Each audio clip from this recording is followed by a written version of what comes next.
Paspas nga nakapangayo og tabang ang usa ka sales agent sa usa ka pribadong kumpanya sa Jansan tungod sa aligasyong biktima matud pa kini sa pagpang-hold up sa Purok Tomas sa Barangay Kalumpang, Jansan. Gilayon nga miresponde ang mga sakop sa Kalumpang Police Station ug dinhin abtan ng biktima ingon man ang motorsiklong gisakyan niini sa dulom nga bahin sa maong lugar. Gibutya nga aduna matud pay wala mailhing individual ang gasunod-sunod kaniya asa wala nagdahom nga siya biktimahon sa tulis. Saysay pa ni alias Jason nga nadagit matud pa sa tulisan ang dala niining koleksyon nga mobalor sa 1.9 million pesos. Kwento mo nga paano nangyari?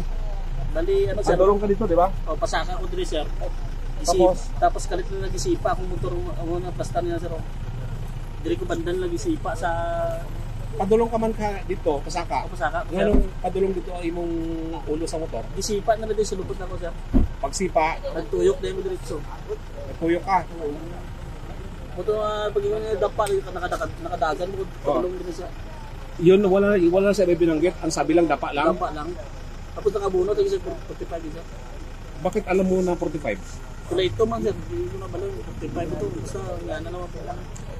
Ha? Kulay? Kulay ito sir. Kulay ito? Ang Mura sir mas kanya sir. Oh, yun ang sinabi niya, dapa. Wala nang Wala ibang na. binanggit Wala na.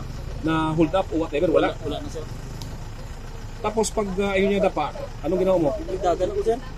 Nagdagan ako din sir. Asa ang imong kwarta na butang? Sa pakbag na ko sir. So asa na butang? Sa front o sa likod? Sa tubangan sir. Sa asa? Sa front nimo? Dire? Dire nimo? So ginsipa niya tapos Tapos pag gibiran nila akong bag sir. Wala na ko na gano'n kaya akong Dinhi gipailawom sa makuti nga investigasyon ang maong report aron masuta ang tinubdan sa maong insidente. Gibutyag ni Police Major Robert Flores nga kadudahan matud pa mga pahayag sa maong sales agent rason nga gipailawom niya kini sa interview. To my surprise, nung nasa area ako, crime scene, I don't see any shocking picture sa kanyang mukha at nagduda na ako kaya dinala ko sa station and instead na interview, naging interrogation yung ginawa ko sa kanya and lumalabas sa sagot niya sa aking tanong kung paano siya nagkaroon ng 1.9 million. Sabi niya, Friday nakakolekt siya ng 700, sa Asim, pag Saturday nakakolekt siya sa Alabin ng 600, dala pa rin yan yung mga pera. So 1.3 hanggang nakarating ng Lake Cebu 180 na kulit niya, that's 1.48 million. By inuwi niya ito sa bahay, hindi na remit. Then pag Monday bumalik siya sa Maasim, then nakarating siya ng Palimbang, dala yung 1.9 million. So it sounds uncanny for me, no? Migawas usab sa resulta sa investigasyon nilang Major Flores nga posibleng walay tulis ang nahitabo, inay hold up me o rason lamang kini sa kolektor aron dili marimit ang minilyon nga kantidad sa salapi ngadto sa gitrabaho ang kumpanya dinhi sa syudad. Pinarada niya yung pera na pwede niya namang i-remit sa company and accordingly from Palimbang meron na nakabuntot sa kanya na Raider na motor.